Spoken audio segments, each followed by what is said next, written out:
Connaissance, recherche, sciences, mathématiques, théorie, physique, philosophie, conférences, archéologie, nature.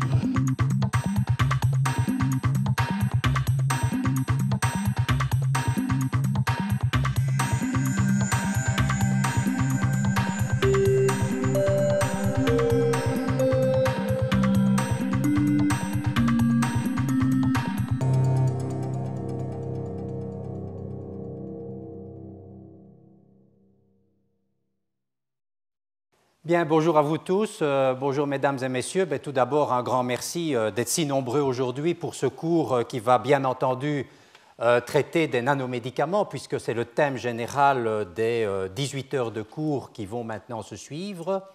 Pour ceux qui n'ont pas pu assister à la leçon inaugurale, en deux mots, vous savez que les nanomédicaments, ce sont des nanotechnologies qui sont destinées finalement à transporter le médicament, à le guider, à le vectoriser, au sein de l'organisme. Et le cours d'aujourd'hui, vous le voyez, va vous parler essentiellement tout d'abord des matériaux que l'on va utiliser pour pouvoir préparer ces nanotechnologies pour la vectorisation du médicament. Et puis, on va voir dans le détail les méthodes de préparation. Donc, il y aura assez bien, je dirais, de chimie, de physico-chimie et de ce que l'on appelle la galénique, qui, comme je l'ai dit à la leçon inaugurale, est vraiment la science de la formulation du médicament. Juste pour ceux qui, peut-être, ne sont pas familiers avec la définition du médicament, vous savez qu'un médicament est constitué de deux entités. D'une part, une molécule biologiquement active, c'est ce que l'on appelle le principe actif, mais également ce que l'on appelle une forme galénique. Ça veut dire, par exemple, un comprimé, une gélule, un injectable, une forme dermatologique. Si le principe actif n'est pas associé à une forme galénique, il n'y a pas de médicament.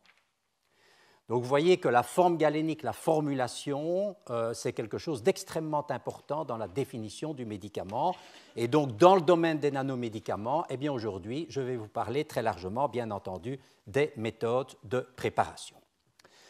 Alors, comme je l'ai dit là aussi au niveau de la leçon inaugurale, vous savez que les nanovecteurs, les nanotechnologies utilisées pour l'administration des médicaments, que ce soit des nanoparticules polymères, on y reviendra bien dans le détail, ou encore des liposomes à base de phospholipides, vous voyez que dans l'échelle de taille de la nature, qui va, je dirais, de la molécule ou de l'atome vers les grains de pollen, vous voyez que ces nanotechnologies pour l'administration du médicament ont une taille qui est généralement entre quelques dizaines et quelques centaines de nanomètres.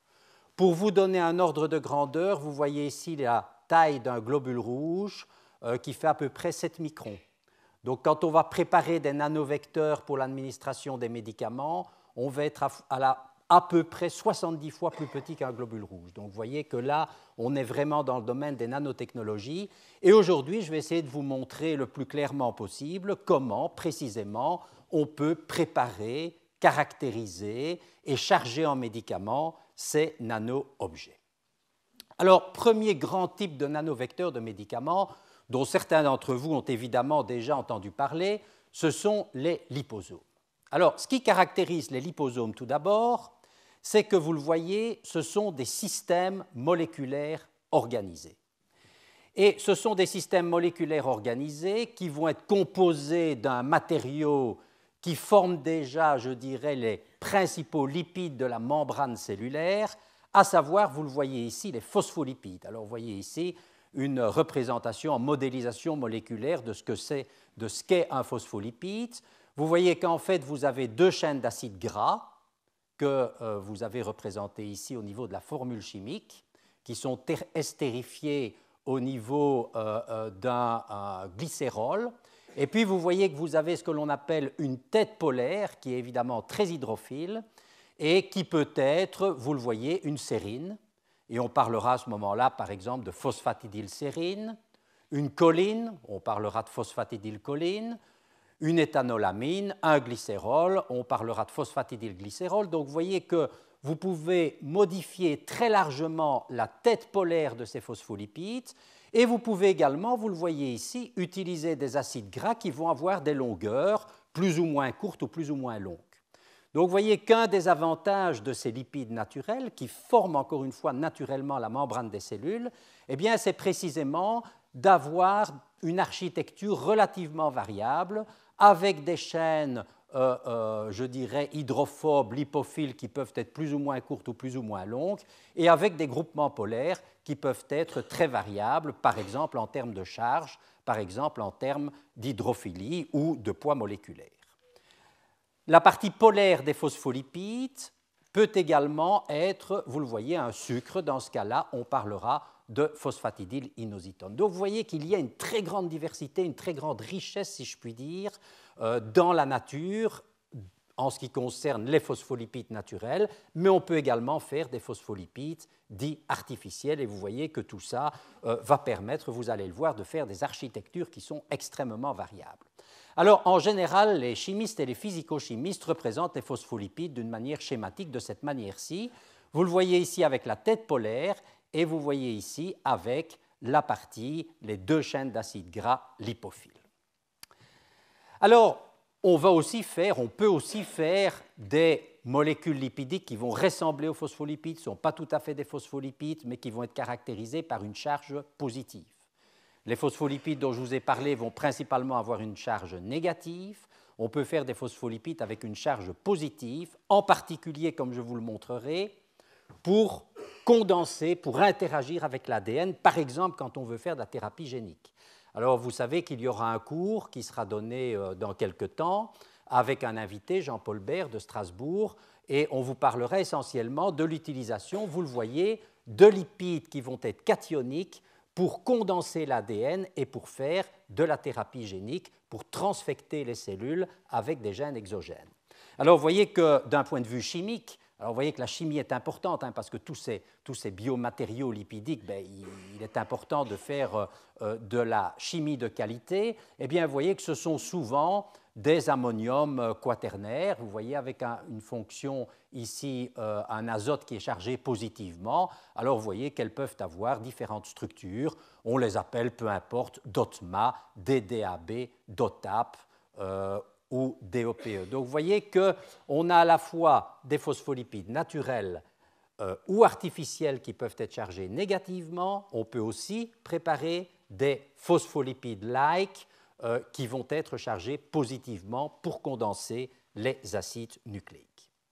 Alors ce qui est tout à fait extraordinaire avec les phospholipides, c'est que quand vous allez mettre ces molécules dans l'eau, eh bien elles vont avoir une très forte tendance à s'auto-organiser pour former des petites vésicules lipidiques qu'on va appeler des liposomes. Alors, pourquoi est-ce que les phospholipides s'organisent sous forme de bicouches pour former des vésicules? On peut penser d'ailleurs qu'à l'origine de la vie, quand les phospholipides existaient, eh bien, ils se sont auto-organisés de manière naturelle pour faire pas encore constituer les membranes cellulaires, mais dans tous les cas, compartimentaliser l'espace. Et ils le font d'une manière, je dirais, naturelle, spontanée, pour des raisons qui sont purement physico-chimiques. Et j'ai essayé de vous expliquer ceci à l'aide de ce tableau. Si vous prenez un agent tensioactif, vous voyez ici avec une tête polaire et avec une queue lipophile. Et si vous mettez cet agent tensioactif dans l'eau, eh bien vous voyez qu'il va former des micelles. On ne va pas avoir de bicouche de phospholipides, on ne va pas avoir de vésicule phospholipidique. Si vous prenez maintenant un phospholipide, vous voyez que vous avez ici les deux chaînes d'acides gras, eh bien, je dirais que la structure moléculaire du phospholipide va correspondre non plus à un cône, la morphologie moléculaire, si je puis dire, d'un agent tensioactif classique, vous le voyez, ça va être un cône, ça va former des micelles. Eh bien, quand on va avoir un phospholipide avec deux chaînes d'acides gras plutôt qu'avec une chaîne lipophile, on va avoir ce que l'on appelle un cône tronqué. Et il faut voir ça évidemment dans l'espace. Quand vous mettez ces cônes tronqués ensemble, eh bien, ils vont s'auto-organiser pour former ce que l'on appelle des phases lamellaires. Alors, les phases lamellaires, c'est quoi?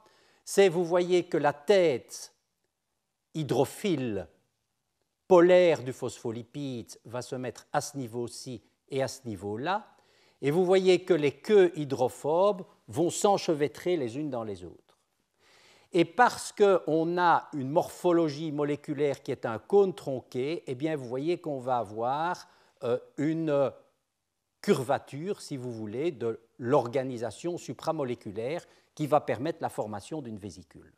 Et donc, finalement, je dirais, l'auto-organisation supramoléculaire de ces phospholipides va dépendre essentiellement de l'importance de la tête polaire, mais aussi de la longueur, de la caractéristique des queues hydrophobes. Et en fonction des phospholipides que l'on va utiliser, on va pouvoir avoir un rayon de courbure qui va être plus ou moins fort, qui va être plus ou moins grand. Et en fonction de l'importance du rayon de courbure, on va avoir des particules, vous allez le voir, des vésicules, des liposomes qui vont être très petites, moyennement petites ou un peu plus grosses. Et vous voyez qu'à la limite, quand on a un cône tronqué qui est, si je puis dire, peu tronqué, eh bien là, on va avoir plutôt une organisation en cylindre micellaire. Donc vous voyez qu'avec ces phospholipides, eh bien, il est possible d'obtenir toute une série d'architectures supramoléculaires, mais l'architecture supramoléculaire qui est préférée, c'est vraiment celle de l'obtention de bicouches. C'est exactement la structure, encore une fois, des membranes cellulaires. Alors vous voyez que dans l'eau, eh bien, ces vésicules vont s'auto-organiser de manière spontanée en fonction précisément de ce fameux rayon de courbure qui va dépendre essentiellement à nouveau de la forme moléculaire du phospholipide que l'on va utiliser. Une deuxième caractéristique des phospholipides, eh bien, c'est ce que l'on appelle la température de transition de phase, puisque vous savez que ces phospholipides, eh bien, s'ils sont à une température qui est inférieure à la température de transition de phase, c'est ce que vous voyez ici, vous voyez de nouveau les différentes molécules de phospholipides, eh bien on va avoir ce que l'on appelle une phase gel, c'est-à-dire que les chaînes hydrophobes vont être gelées, et en diffraction rayons X, vous voyez, on peut mesurer l'épaisseur de la bicouche de phospholipides. Par exemple, dans ce cas-ci, peu importe, on va avoir une épaisseur de l'ordre d'une cinquantaine d'angstroms.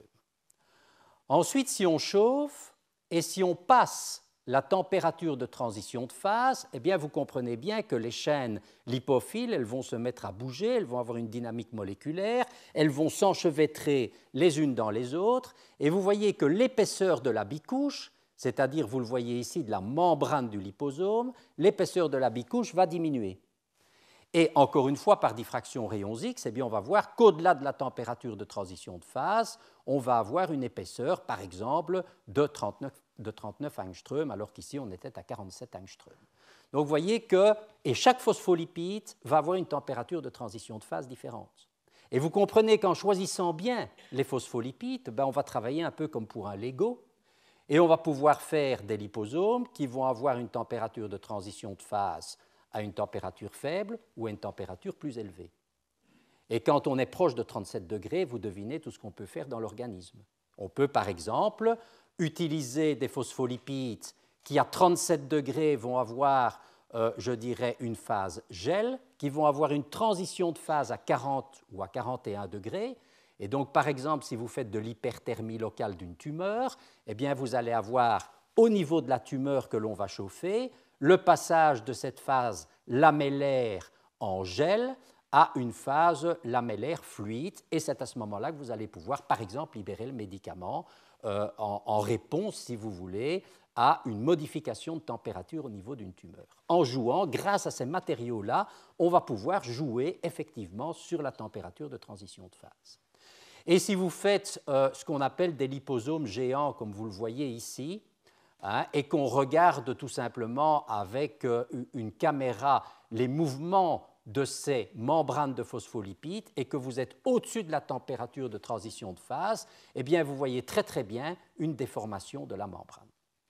Donc, deux caractéristiques de ces phospholipides en termes de caractéristiques physico-chimiques, une organisation supramoléculaire en phase lamellaire, c'est-à-dire en bicouche, d'une part, et puis d'autre part, une température de transition de phase. Ça, c'est les matériaux. Alors, quand on met ces matériaux en œuvre, eh bien, on peut, et vous allez voir comment, pratiquement, on peut préparer des liposomes. Alors, c'est quoi un liposome? Eh bien, on peut dire tout d'abord que c'est une vésicule sphérique, comme vous le voyez ici, qui a un diamètre inférieur à 1000 nanomètres. En général, c'est plutôt 50, 100, 150, 200 nanomètres, mais on peut en faire de tailles, vous allez le voir, extrêmement différentes. Donc c'est un système vésiculaire. Vous avez à la fois une phase aqueuse, que vous voyez là, qui est encapsulée, vous le voyez, par une bicouche, là c'est une coupe d'un liposome, par une bicouche de phospholipides. Alors les médicaments hydrophiles solubles dans l'eau, ils vont évidemment se dissoudre dans la phase aqueuse des liposomes, et les médicaments qui sont lipophiles, eh bien vous le voyez, ils vont aller se dissoudre, ils vont aller se mettre dans la phase lipidique.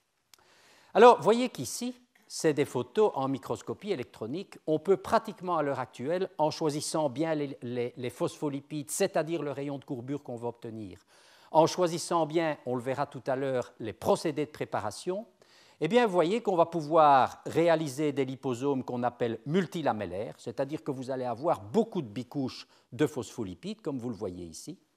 On peut avoir des liposomes qui vont être dits oligolamellaires, c'est-à-dire qu'il va y avoir quelques bicouches de phospholipides, ou bien on peut avoir des liposomes avec, comme vous le voyez ici, une seule bicouche de phospholipides. On va parler ici de liposomes unilamellaires, ce que les anglo-saxons appellent les SUV pour Small Unilamellar Vesicles, vous verrez beaucoup ça dans des publications, alors qu'ici on parlera de MLV pour Multilamellar Vesicles. Vous savez, tout est en anglo-saxon, est en anglais maintenant dans la plupart des publications scientifiques. Et donc, vous voyez qu'en fonction et des phospholipides et des procédés de préparation, on va pouvoir réaliser des liposomes qui vont avoir des morphologies extrêmement différentes. Alors maintenant, comment est-ce qu'on va préparer ces liposomes? Comment est-ce qu'on va préparer ces vésicules de phospholipides? Eh bien, en général, d'une manière finalement relativement simple, avec, on va le voir, des adaptations diverses et variées. Le principe général, c'est tout d'abord de prendre des phospholipides qui sont évidemment solubles dans des solvants organiques, et donc on va dissoudre ces phospholipides dans un solvant organique. On va ensuite évaporer le solvant, former un fin film de phospholipides puisque le solvant aura été évaporé, et puis, vous le voyez, on va rajouter une solution aqueuse dans laquelle on va dissoudre, vous le voyez, par exemple, des médicaments hydrophiles. Et on va avoir la formation pratiquement spontanée, en agitant un tout petit peu, de ces fameux liposomes. Alors ça, je dirais, c'est le procédé de préparation de ces vésicules phospholipidiques. Maintenant, comment peut-on comprendre cela d'un point de vue physico-chimique? Alors, il y a une première méthode de préparation qu'on appelle la méthode de Bangham. Pourquoi? Parce que finalement, Bangham, c'était un biochimiste anglais qui s'intéressait aux membranes et qui finalement n'était pas du tout un pharmacien ni quelqu'un qui pensait à faire des nanomédicaments ou de la vectorisation des médicaments. C'était un pur physico-chimiste. Et en utilisant des phospholipides pour essayer de reconstituer les membranes cellulaires, voire des échanges d'ions à travers les membranes cellulaires, il est parvenu à faire des liposomes. Donc vous voyez qu'en recherche, parfois, on découvre des choses alors que ce n'est pas l'objectif principal. Et puis c'est seulement après que les gens se sont dit on va mettre des médicaments dans ces petites vésicules. Et c'est pour ça qu'on parle de la méthode de Bangham, parce que c'était le premier finalement à être capable de synthétiser des vésicules de phospholipides, des liposomes. Alors, comment est-ce qu'il faisait? Dans la partie gauche de la diapositive, vous avez, je vais dire, le procédé de laboratoire que Bangham a utilisé. Il a pris des lipides, des phospholipides principalement, avec aussi du cholestérol. Je vous expliquerai pourquoi on rajoute du cholestérol. Ensuite, il a dissous ces phospholipides dans un solvant organique. Il a évaporé le solvant organique et, vous le voyez, il a réalisé un fin film de phospholipides. Ensuite, il rajoute de l'eau, il agite et vous avez la suspension de liposome dans votre ballon, dans votre flacon. Alors, qu'est-ce qui se passe d'un point de vue physico-chimique? Parce que c'est important, évidemment, de comprendre comment ces liposomes se forment d'un point de vue physico-chimique. Eh bien, la première étape, vous le voyez, c'est une solution de phospholipides qu'on va évaporer. Alors, j'ai représenté ici, si vous voulez, par des traits, simplement ce qui correspond à une bicouche. Donc, vous avez vu que la bicouche, ce sont les deux séries de phospholipides en tête bêche. Eh bien, vous voyez qu'on a un fin film. On ajoute de l'eau, et donc vous voyez très clairement que l'eau va venir se mettre entre les bicouches de phospholipides, entre ce que nous appelons les phases lamellaires, et petit à petit, ces phases lamellaires vont s'hydrater. On continue à rajouter de l'eau et vous voyez que petit à petit, le solvant aqueux va diffuser dans les phases lamellaires les plus profondes.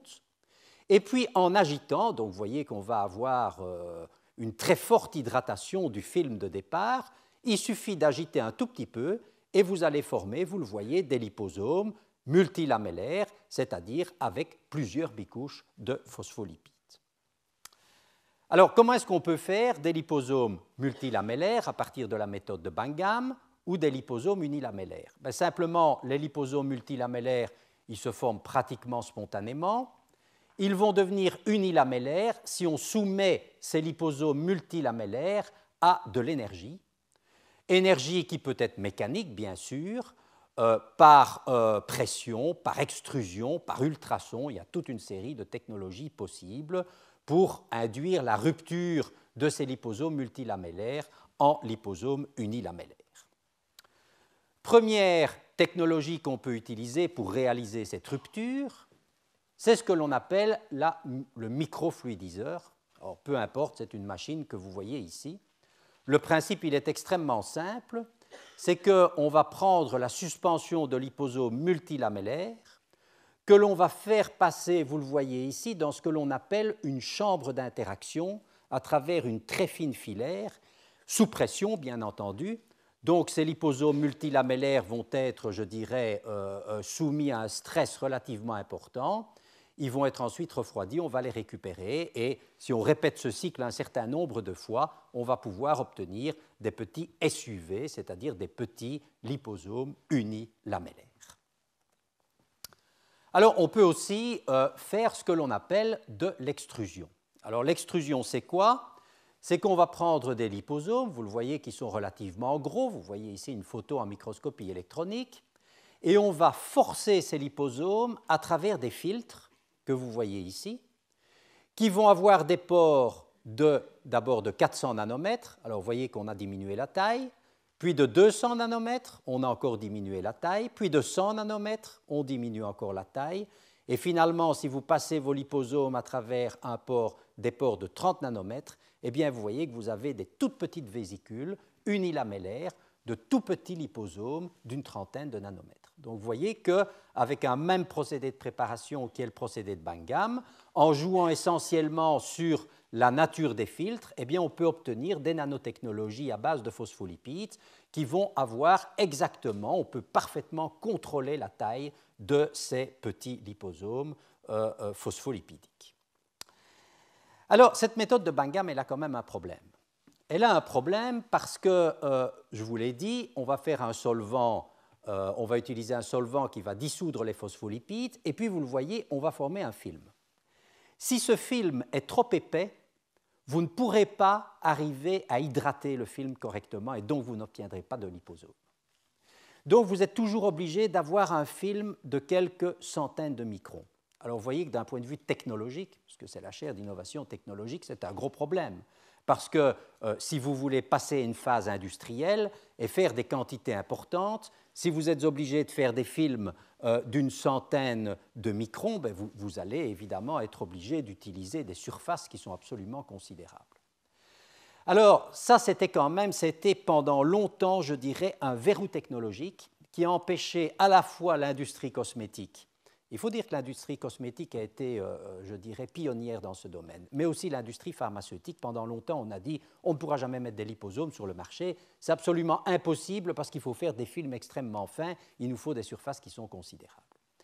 Et puis, il y a un Américain du nom de Zocca qui a trouvé un procédé intéressant qui permet de ne pas passer par ce film, et c'est ce que l'on appelle la méthode par reverse phase évaporation.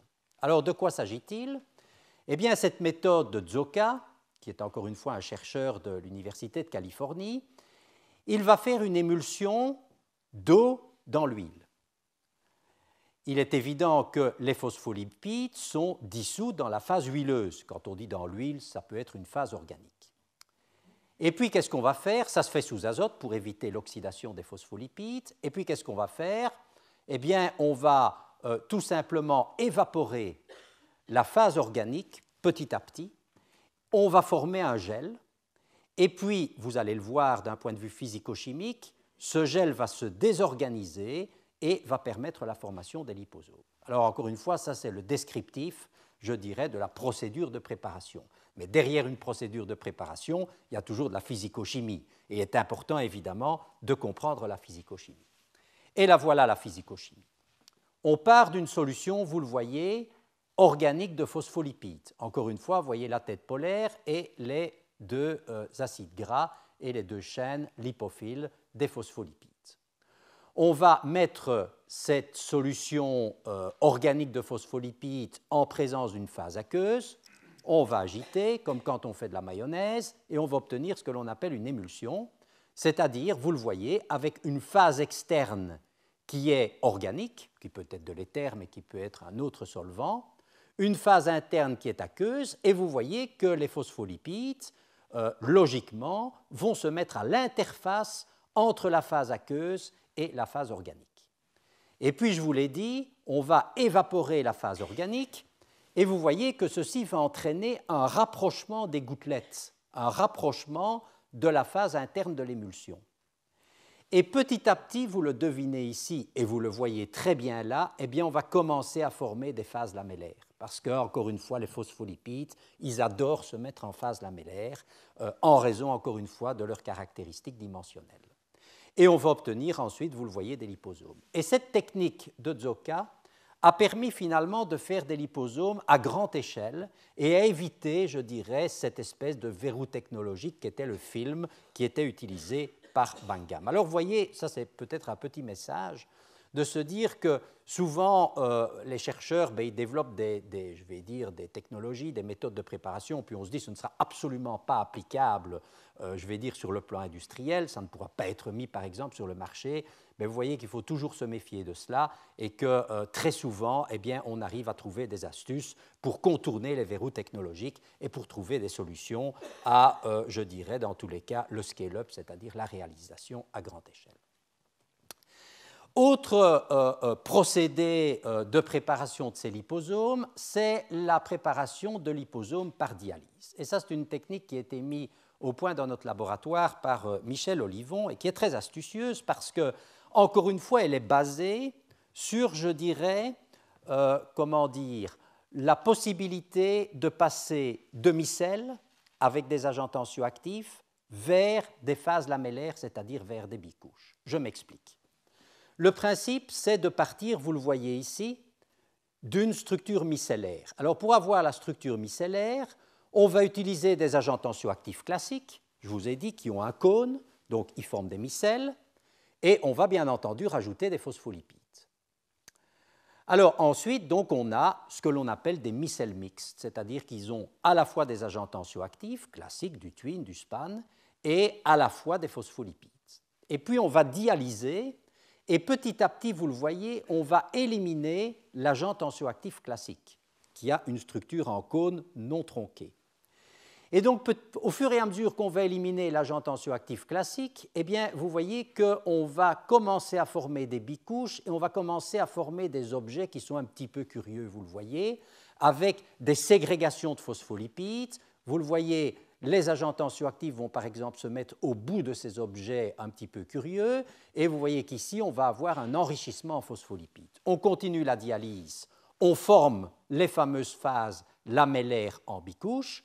Et puis, il faut évidemment aller jusqu'au bout de la dialyse parce que vous savez que certains agents tensioactifs sont toxiques, on ne peut pas les injecter par voie intraveineuse. Et donc, vous voyez très bien qu'à ce moment-là, eh bien, on a ici des liposomes qui sont formés uniquement de phospholipides. Donc ça, je dirais que la méthode par dialyse, c'est finalement une méthode chimique non énergétique d'obtenir ces bicouches de phospholipides, d'obtenir ces liposomes. Dernière technique qui est assez simple finalement et qui est assez utilisée maintenant dans l'industrie, c'est ce que l'on appelle la méthode par injection de solvant. Alors qu'est-ce qu'on va faire? Eh bien, vous voyez qu'on va tout simplement utiliser une solution organique de phospholipides, par exemple des phospholipides dans de l'éthanol, et puis on va injecter cette solution organique de phospholipides dans une phase aqueuse. Alors vous savez que l'éthanol se mélange avec l'eau. Donc l'éthanol va diffuser dans la phase aqueuse et les liposomes vont se former spontanément. Alors vous voyez au-dessus le dispositif qui est utilisé, je dirais, classiquement au niveau industriel pour faire ce genre de choses. C'est ce que l'on appelle, encore une fois, l'injection de solvant. Alors, pour ceux qui étaient à la leçon inaugurale, il est évident que quand on veut développer ce que moi j'appelle des vecteurs de troisième génération, il faut leur mettre des têtes chercheuses. Il faut leur mettre des têtes chercheuses, par exemple, pour reconnaître des antigènes tumoraux. Alors, vous voyez ici, on peut, par exemple, utiliser un anticorps monoclonal anti-HER2, c'est ce qu'on appelle des immunoliposomes, pour adresser finalement ces liposomes sélectivement au niveau des tumeurs. Alors, je ne vais pas vous parler de ça d'aujourd'hui parce que ce n'est pas l'objet du cours d'aujourd'hui. Je vais simplement vous montrer les différentes méthodes de préparation de ces liposomes qui sont finalement décorés avec des têtes chercheuses, des anticorps, des peptides, ça peut être aussi des petites vitamines qui ont des récepteurs au niveau des cellules tumorales. Alors, il y a plusieurs manières de décorer ces liposomes par une tête chercheuse. D'abord, alors la tête chercheuse, vous voyez, on l'a représentée ici, c'est un fragment d'anticorps monoclonal, hein, ce sont les deux traits que vous voyez là. Alors, vous pouvez faire de la chimie et coupler directement la tête chercheuse sur un phospholipide. Alors, ce qu'il faut savoir, c'est que pour éviter, là aussi j'y ai fait allusion au niveau de la leçon inaugurale, et il y aura un cours sur ces aspects de pharmacocinétique, pharmacodynamie, distribution tissulaire, pour éviter la capture par le système, par ce que l'on appelle le système réticulo-endothélial, en général on met des polyéthylène-glycols qui vont empêcher l'opsonisation, ça va permettre au liposome de tourner longtemps dans la circulation générale. Alors, vous comprenez bien que si vous greffez votre ligand de reconnaissance directement sur le phospholipide, il y a un petit problème. C'est que les polyéthylène-glycols que vous voyez ici eh bien, vont dans certains cas masquer le phospholipide qui est enfoui dans la structure du liposome. Bon, ça ne marche pas très bien cette approche-là de lier directement la tête chercheuse, le ligand, sur des phospholipides. Ce qui marche le mieux, ce qui est fait actuellement, c'est, encore une fois, c'est de la chimie, c'est de partir de phospholipides que l'on va tout simplement pégyler, c'est-à-dire sur lesquels on va greffer un polyéthylène-glycol, et puis au bout du polyéthylène-glycol, on va mettre le ligand de reconnaissance. Et comme cela, vous voyez, le ligand de reconnaissance va vraiment être disponible pour reconnaître le récepteur, par exemple au niveau de la cellule tumorale. Alors, il y a une autre, et il ne sera pas donc, je dirais, camouflé par le polyéthylène-glycol. Alors, il y a une autre méthodologie qui consiste, alors encore une fois, maintenant que vous avez bien compris qu'en fonction de la nature des agents tensioactifs, on peut avoir des bicouches de phospholipides ou des micelles, eh bien, on peut d'une part préparer des micelles avec des lipides qui sont pégylés, auxquels on a rajouté sur lequel on a greffé le ligand de reconnaissance, par exemple l'anticorps monoclonal, eh bien, ce lipide-là, tout seul, parce qu'il y a le polyéthylène-glycol, et encore une fois pour des raisons, je dirais, de modélisation moléculaire, ça va former des micelles. Mais si vous rajoutez des phospholipides, eh bien, petit à petit, ces éléments vont quitter les micelles et vont venir s'insérer dans les bicouches de phospholipides des liposomes. Et vous pouvez de cette manière-là aussi préparer des liposomes décorés par des ligands de reconnaissance. C'est ce que l'on appelle l'incorporation micellaire. Alors maintenant, comment est-ce qu'on va faire l'encapsulation? Eh bien, l'encapsulation, finalement, avec les liposomes, elle est, si je puis m'exprimer ainsi, relativement facile. Pourquoi? Parce que je vous l'ai dit, il y a une partie hydrophile dans ces vésicules de phospholipides. Ce sont les phases aqueuses. Alors, soit la phase aqueuse qui est au centre, soit les phases aqueuses qui sont entre les bicouches de phospholipides. Ça, c'est très hydrophile. Et puis, c'est de l'eau. Et puis, vous avez, vous le voyez ici, les phases lamellaires sur lesquelles on a zoomé. Et vous voyez ici une phase lamellaire, une bicouche de phospholipides. Eh bien, les médicaments hydrophiles, ils vont aller se dissoudre dans la phase aqueuse. Les médicaments très lipophiles, ils vont se dissoudre au niveau des chaînes d'acides gras des phospholipides. Et puis vous avez des médicaments qui sont amphiphiles, qui vont interagir essentiellement avec les têtes polaires. Par exemple, si vous avez un médicament qui est chargé positivement et que vous avez des liposomes dont les têtes polaires sont chargées négativement, eh bien, ces médicaments vont aller se localiser, vous le voyez, principalement au niveau des têtes polaires. Alors tout ça peut être étudié par toute une série de techniques physico-chimiques, je ne vais pas rentrer dans le détail, mais par exemple, par diffraction rayons X, on peut voir comment un médicament va perturber l'organisation supramoléculaire de ces lipides en couche lamellaire. Alors je vous ai dit, l'encapsulation est facile. Par contre, ce qui est beaucoup plus difficile avec les liposomes, c'est le problème de la stabilité.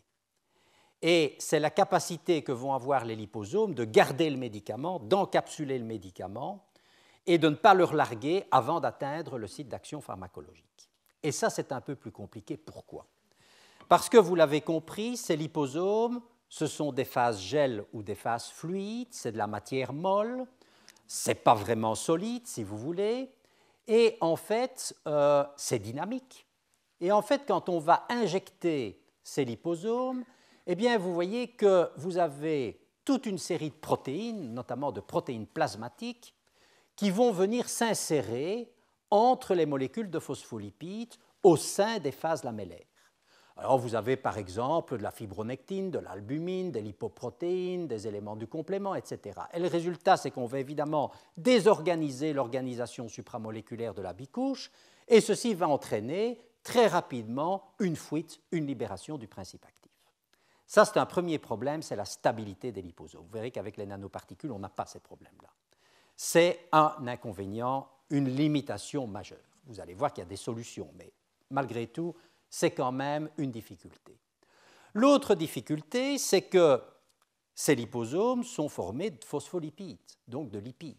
Et vous savez que quand vous injectez dans le torrent circulatoire, vous avez d'autres lipides endogènes qui sont des lipides naturels. Par exemple, les HDL qui vont véhiculer le bon cholestérol, ou encore les LDL qui véhiculent, vous le savez, le mauvais cholestérol. Eh bien, les liposomes vont interagir avec ces lipides endogènes naturels de l'organisme, et vous allez avoir ce que l'on appelle des échanges de lipides. C'est-à-dire que si vous marquez radioactivement un phospholipide ou les phospholipides de ces liposomes, eh bien, vous allez retrouver ces phospholipides sur des HDL ou sur des LDL. Et inversement, vous allez retrouver des lipides, des HDL ou des LDL qui vont venir s'insérer dans les liposomes. Et donc ça va entraîner également une libération de principes actifs, parfois trop rapides. C'est ce qu'on appelle l'échange de phospholipides. Donc le problème, un des problèmes technologiques, c'est la stabilisation de ces liposomes. Alors, qu'est-ce qui stabilise les membranes cellulaires, les membranes naturelles? Ben, c'est le cholestérol. Il n'en faut pas trop, mais il en faut. Sans cholestérol, ben, les membranes, elles ne sont pas suffisamment rigides. Et donc, l'idée des physico-chimistes et des galénistes, ça a été de dire, ben, on va rajouter tout simplement du cholestérol aux bicouches de phospholipides pour les rendre plus rigides. Et ça marche parce qu'en général, on va d'ailleurs augmenter la température de transition de phase. Alors, il y a aussi d'autres approches, je ne vais pas rentrer dans ces détails-là, notamment des approches qui ont été réalisées à une certaine époque par le groupe de Ringsdorf en Allemagne, et qui a consisté à faire des phospholipides, ou dans tous les cas des lipides naturels, dont les chaînes lipophiles, vous le voyez, sous rayonnement UV, peuvent être polymérisées. Donc vous allez avoir une polymérisation des chaînes lipophiles des phospholipides, et évidemment, vous allez avoir une rigidité relativement importante de ces vésicules phospholipidiques. Donc, vous voyez qu'il y a des solutions, mais il faut savoir que, d'une manière générale, et pour résumer, l'avantage des liposomes, c'est que vous allez travailler avec des phospholipides qui sont des lipides naturels, qui ne sont peu ou pas toxiques. On ne peut jamais dire que quelque chose n'est pas toxique, mais dans tous les cas, ce sont des matériaux qui sont injectables, qui ne posent pas de problème majeur de toxicité. D'ailleurs, il y a déjà des nanomédicaments sur le marché à base de liposomes. Ce sont évidemment des matériaux qui sont biodégradables. Vous pouvez encapsuler des molécules lipophiles et des molécules hydrophiles. Et en plus, vous pouvez tailler ces liposomes à peu près comme vous voulez. Vous pouvez avoir des multilamellaires, des unilamellaires, des gros, des petits, des chargés négativement, des chargés positivement, des neutres. Vous pouvez faire à peu près n'importe quoi. Le problème, je vous l'ai dit, c'est la libération. Il faut quand même essayer de rigidifier ces vésicules. Elles sont biodégradables naturellement, mais malheureusement, elles lâchent. Parce qu'elles sont naturelles, probablement, elles lâchent un peu trop vite leur principe actif. Et c'est la raison pour laquelle d'autres chercheurs se sont dit on va essayer de faire des transporteurs de médicaments, des nanomédicaments, qui vont être, je dirais, plus solides. Et pour cela, on va développer ce que l'on appelle des nanoparticules, qui peuvent être, vous le verrez, on va le définir, des nanosphères ou des nanocapsules. Et en général, pratiquement toujours, ces systèmes ne sont pas des systèmes supramoléculaires organisés. Ce sont des systèmes supramoléculaires qu'on pourrait qualifier de désorganisés, simplement parce que les chaînes de polymères, vous allez le voir, n'ont pas une structure que l'on peut identifier par diffraction rayons X. Alors, comment peut-on définir des systèmes nanoparticulaires ou que sont des nanoparticules? Eh bien, ce sont des structures supramoléculaires, c'est-à-dire qui sont formées de plusieurs molécules, qui sont solides, alors là, très solides, il n'y a généralement pas de température de transition de phase, sauf exception, ultra dispersées, généralement à base de polymères, pas toujours. Vous pouvez avoir des nanoparticules, par exemple, à base d'oxyde de fer. Je ne vous en parlerai pas aujourd'hui parce que je vous en parlerai plus spécifiquement lors de ma dernière leçon quand on va aborder l'imagerie, parce qu'on utilise des nanoparticules d'oxyde de fer pour faire de l'imagerie, notamment par IRM. Donc je ne vous en parlerai pas aujourd'hui. Donc, particules généralement à base de polymères, ayant une taille inférieure au micron, généralement une centaine de nanomètres, donc 0,1 micron, de quelques dizaines à quelques centaines de nanomètres. Alors, ces objets, vous le voyez, alors vous avez ici une photo en microscopie électronique à balayage de ces nanoparticules polymères. Vous voyez qu'on peut les faire avec une taille qui est absolument étroite sur le plan, je vais dire, de la distribution granulométrique. Et si vous coupez ces particules et que vous les observez en microscopie électronique, eh bien, vous voyez que vous pouvez faire ce que l'on appelle des systèmes matriciels, c'est-à-dire que le polymère, il va s'enchevêtrer, vous le voyez, il va former une nanomatrice qui fait disons une centaine de nanomètres, et le médicament, finalement, il va être piégé dans cette nanomatrice, et si on le fait correctement, le médicament ne pourra pas sortir si facilement que cela. Quand on a une nanomatrice comme ça, on parle de nanosphère. Alors, on peut faire aussi, et je vous montrerai comment, ce que l'on appelle des nanocapsules, c'est-à-dire qu'on va avoir une phase aqueuse ou une phase huileuse qui va être encapsulée par le polymère. On parle alors de système réservoir, et vous voyez ici un exemple de nanocapsule. Alors, c'est intéressant parce que ces deux profils en microscopie électronique à transmission après cryofracture ont été réalisés exactement avec le même polymère, mais qui a été mis en œuvre, je vous le montrerai, par des techniques de polymérisation, de préparation, de fabrication qui sont différentes. Alors le médicament. Le médicament, il peut se trouver associé à ces particules en gros de deux manières différentes. Souvent, malheureusement, une partie du médicament, parfois tout le médicament, se trouve absorbé en surface. Alors vous voyez que le petit bonhomme, il n'est pas content. Pourquoi? Parce que quand on va injecter cela, les protéines plasmatiques vont désorber immédiatement le médicament de ces interactions hydrophobes à la surface des particules et vous allez avoir une libération immédiate du principe actif. Ce qu'on essaye de faire, c'est ceci, c'est-à-dire réellement avoir une encapsulation à l'intérieur du nanovecteur, à l'intérieur de la nanoparticule polymère. Et souvent, on n'a pas 100% de ceci et 100% de ça, mais on a un mélange des deux. Et c'est effectivement une difficulté. Alors, je vous ai dit que ces nanoparticules d'une centaine de nanomètres, elles sont en général à base de polymères qui peuvent être, vous le voyez, soit des macromolécules naturelles, par exemple des polysaccharides, je vous en donnerai quelques exemples, soit des polymères qui sont synthétiques, et je vous en parlerai aussi, comme les polylactiques coglycoliques ou les polyalkyles cyanoacrylates. En ce qui concerne les procédés de préparation, les procédés de préparation, on peut dire qu'ils sont de deux types. D'une part, on peut partir de ce que l'on appelle un monomère, et puis induire la polymérisation pour obtenir des nanoparticules. Ce sont tous les procédés qui sont obtenus par polymérisation d'un monomère. ou bien vous pouvez partir de polymères, soit naturels, soit artificiels, que vous allez, je dirais, formuler, nanoprécipiter, etc. Vous verrez toutes les techniques pour obtenir des nanoparticules. Et je vais vous montrer d'abord comment on peut partir d'un monomère pour polymériser ce monomère dans certaines conditions bien précises et obtenir des systèmes particulaires. Alors, ces techniques de préparation de nanoparticules par polymérisation, eh bien, en gros, vous avez deux grands principes, deux grands procédés de préparation par polymérisation. C'est la polymérisation en émulsion et la polymérisation en suspension. Alors, la polymérisation en suspension, commençons en suspension. Comment peut-on obtenir des nanoparticules à base de ce procédé?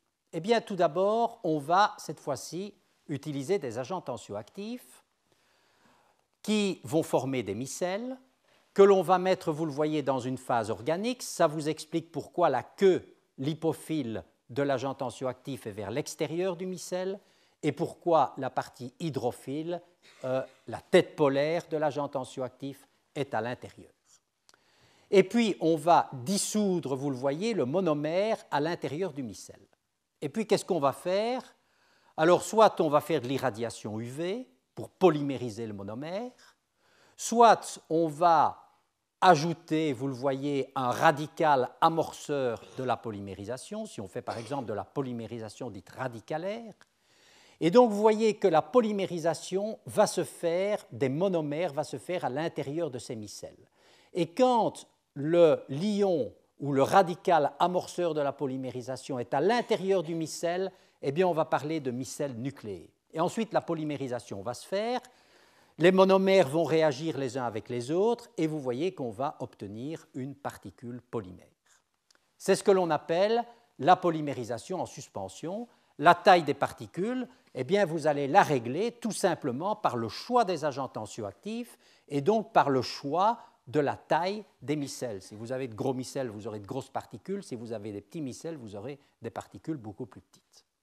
Et là, le médicament, généralement, il faut qu'il soit ici relativement hydrophile pour pouvoir être à l'intérieur de la partie hydrophile du micelle. Inconvénient de ce procédé, qui n'a jamais été utilisé pour une administration à l'homme, c'est que, il marche avec des polymères qui sont non biodégradables, comme le polyacrylamide, comme les polyméthylmétacrylates, par exemple. C'est un premier inconvénient. Deuxième inconvénient, vous voyez qu'on va utiliser un solvant organique. Alors ça, en pharmacie, on n'aime pas les solvants organiques parce qu'il reste toujours des traces de solvants, et les solvants organiques sont considérés comme extrêmement toxiques. Même les traces de solvants organiques peuvent être toxiques, et d'un point de vue toxicologique, c'est quelque chose qu'on essaye d'éviter. Et puis, donc il faut éliminer ce solvant organique, et puis les agents tensioactifs peuvent être toxiques aussi. Alors, c'est la raison pour laquelle on a développé des techniques de polymérisation en émulsion. Et ça a fait l'objet de toute une série de brevets, et ça, c'est une technologie d'ailleurs qui a abouti actuellement à un essai clinique de phase 3 avec un médicament anticancéreux. Je ne vais pas vous parler de ça aujourd'hui non plus, c'est pour vous dire que là, on a utilisé précisément des monomères qui conduisent à un polymère biodégradable, et on a fait de la polymérisation en milieu aqueux. Alors, on a utilisé un monomère dont vous voyez la structure ici, qui est en fait un cyanoacrylate. Alors, certains d'entre vous connaissent les cyanoacrylates parce que c'est une colle chirurgicale. Les chirurgiens utilisent ça comme colle chirurgicale, tout simplement parce que ces monomères vont polymériser en présence des protéines de l'organisme et peuvent donc par conséquent fermer une plaie. Donc l'idée, c'était d'utiliser ces matériaux parce qu'ils sont biodégradables et qu'ils ont un a priori toxicologique intéressant puisqu'ils étaient déjà utilisés comme monomères en chirurgie. Alors, ces monomères de cyanoacrylate, ils sont pratiquement pas solubles dans l'eau. C'est-à-dire que vous voyez, quand vous allez mettre ce monomère en phase aqueuse, vous allez former ce que l'on appelle des gouttelettes d'émulsion, mais que vous pouvez voir à l'œil nu. Donc, on n'est pas encore là dans les nanotechnologies. Mais en fait, ce monomère, je vous ai dit qu'il était peu soluble dans l'eau, mais il est quand même un tout petit peu soluble dans l'eau. Alors, vous voyez la grosse gouttelette de l'émulsion. Le monomère, il va diffuser, vous le voyez, dans la phase aqueuse, et il va être partiellement solubilisé dans cette phase aqueuse, et quand il va rencontrer un ion capable d'induire la polymérisation, eh bien, voyez, les monomères vont réagir pour commencer à former des petits oligomères. Et ces petits oligomères sont encore moins solubles que les monomères, et la seule manière qu'ils ont d'un point de vue thermodynamique pour rester stables en suspension, eh bien, c'est de diffuser à l'intérieur de micelles. Alors, ces micelles, ça peut être soit des agents tensioactifs injectables, comme par exemple les pluroniques, qui sont des copolymères de polyoxyéthylène, polyoxypropylène, ou encore ça peut être ce que l'on appelle des protecteurs de colloïdes, qui sont par exemple le dextran. Alors, vous voyez que là, on va avoir à nouveau des micelles nucléées, la polymérisation va se faire et on va obtenir des nanoparticules. Et vous voyez qu'on est de la polymérisation en émulsion ou de la polymérisation en suspension, on a toujours, vous le voyez ici, des structures matricielles, c'est-à-dire des nanosphères. Et ce qui est important à savoir ici, c'est que si on utilise des agents tensioactifs injectables non toxiques, comme on a une polymérisation en milieu aqueux, eh bien, pratiquement, si vous mettez ici du glucose 5% pour être isotonique, vous pouvez pratiquement faire l'injection au patient. Vous n'avez aucun produit toxique, je vais dire, au niveau de ce procédé de préparation. Et vous voyez ici, d'un point de vue chimique, ce qui a induit la polymérisation du monomère. Alors, à l'époque, je peux vous dire que tous les polyméristes étaient très étonnés qu'on puisse faire de la synthèse de polymères en milieu aqueux, parce que ça n'était pas courant.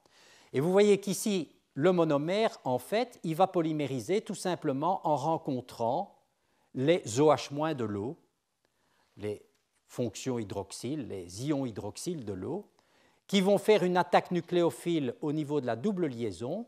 Cette double liaison va être activée et le monomère activé va réagir avec un autre monomère. C'est ce que l'on appelle la phase de propagation. Donc, vous voyez, les monomères vont se mettre les uns à côté des autres et on va avoir la phase de propagation, c'est-à-dire qu'effectivement, on va former, le polymère va se former petit à petit.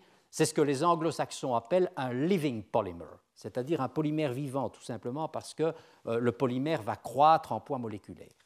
Et puis, par hasard, si ce polymère rencontre un proton, eh bien, le proton il va neutraliser la charge négative qui est en fin de chaîne et on dit que c'est l'étape de terminaison, que le polymère il est killed, c'est-à-dire il est mort, il ne va plus continuer à croître, la polymérisation est terminée. Et donc, c'est à ce moment-là que vous obtenez les nanoparticules. Alors, la petite équipe de Christine Vautier, justement, a trouvé un procédé astucieux maintenant pour décorer ces nanoparticules de polyalkylcyanoacrylate biodégradables. Il faut savoir que ce polymère est un polymère biodégradable, c'est important à savoir. Donc, le petit groupe de Christine a développé un procédé pour pouvoir décorer ces nanoparticules de polyalkylcyanoacrylate avec pratiquement n'importe quel polysaccharide.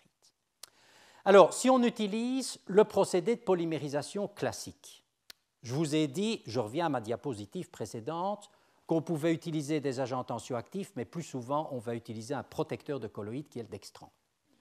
Or, vous savez que le dextran est un polysaccharide qui a des groupements OH. Et ce sont à la fois les groupements OH de l'eau, les ions OH- de l'eau, et les groupements OH du dextran qui vont, vous le voyez, faire l'attaque nucléophile sur le méthylène du monomère cyanoacrylique et induire donc la polymérisation. Alors, vous voyez ici la molécule de dextran et vous voyez que le polymère de cyanoacrylate, eh bien, il va croître le long des fonctions hydroxyles. Et vous allez obtenir un polymère de ce type-ci. Et ce polymère de ce type-là, il va s'auto-organiser sous forme de nanoparticules et vous comprenez très bien que comme la partie hydrophile, c'est le dextran, et que la partie lipophile, c'est le polyalkylcyanoacrylate, le polymère cyanoacrylique va se mettre au centre et vous voyez que le dextran va se mettre en surface et vous devez nécessairement obtenir des boucles. Vous allez voir, vous allez me dire, mais ça sert à quoi de savoir si c'est des boucles ou pas des boucles? Vous allez voir que c'est très important d'un point de vue biologique. Et donc, on obtient, par ce premier procédé de polymérisation en émulsion dont je vous ai parlé, on obtient des nanoparticules qui sont recouvertes d'un polysaccharide en boucle. Alors, l'autre technique, eh bien, c'est de faire de la polymérisation, mais cette fois-ci non plus anionique, mais radicalaire. Quel est le principe? On va utiliser des ions cérium qui vont casser le polymère de dextran et qui, en milieu acide, pour empêcher la réaction de polymérisation anionique, eh bien, ces ions cérium vont, en coupant les molécules de dextran, créer, vous le voyez ici, des radicaux libres. Et c'est cette fois-ci le radical libre qui va initier la réaction de polymérisation du monomère cyanoacrylique. Mais comme vous n'avez qu'un radical libre par bout de polysaccharide, vous comprenez que vous allez avoir une polymérisation qui va se faire comme ceci, du cyanoacrylate en violet, sur le dextran, et vous allez avoir ce que l'on appelle, représenté ici, un polymère à 10 blocs. Parce qu'il y a 2 blocs, il y a un bloc hydrophobe qui est, vous le voyez, le polycyanoacrylate, et un bloc hydrophile, vous le voyez, qui est le dextran. Et quand tout ça va s'auto-organiser sous forme de nanoparticules, eh bien, vous voyez qu'on n'aura plus des boucles, puisque la partie hydrophile va pointer vers l'extérieur, la partie hydrophobe cyanoacrylique vers l'intérieur, on va avoir ce que l'on appelle des brosses. Alors vous allez me dire, mais quel est l'intérêt de savoir si on a des boucles ou bien si on a des brosses? Eh bien, ça va changer beaucoup de choses. Ça va changer beaucoup de choses parce que vous savez que quand on injecte des colloïdes, je vous l'ai dit pour ceux qui étaient à la leçon inaugurale, on va essentiellement activer le complément. Et cette activation du complément va être responsable de la capture de toutes ces nanoparticules par ce que l'on appelle le système réticulo-endothélial, à savoir principalement le foie et la rate, les macrophages du foie et de la rate. Et tout ça, je vous l'expliquerai dans le détail dans le cours qu'on aura sur la pharmacologie, pharmacocinétique, biodistribution, qui n'est pas le cours prochain, mais le cours d'après. Mais je vais simplement vous montrer ici que si vous avez préparé vos nanoparticules en brosse, et que vous étudiez l'activation du complément, eh bien, vous voyez ici que le pic d'activation, il est faible. Il n'y a pratiquement pas d'activation du complément. Alors que vous le voyez, si vous avez une structure obtenue par polymérisation anionique en brosse, eh bien, vous voyez que vous allez activer le complément, et donc ces particules-là vont être captées très vite par le système réticulo-endothélial. Et donc, vous voyez en quoi une toute petite modification de physicochimie et de conformation moléculaire de surface d'un polysaccharide, vous voyez en quoi passer d'une polymérisation radicalaire à une polymérisation anionique, ou inversement d'une polymérisation anionique à une polymérisation radicalaire, va complètement changer les phénomènes d'activation du complément, et on le verra, va complètement changer les phénomènes de pharmacocinétique et de distribution de ces particules dans l'organisme. D'où l'importance, encore une fois, de la physicochimie pour la biologie.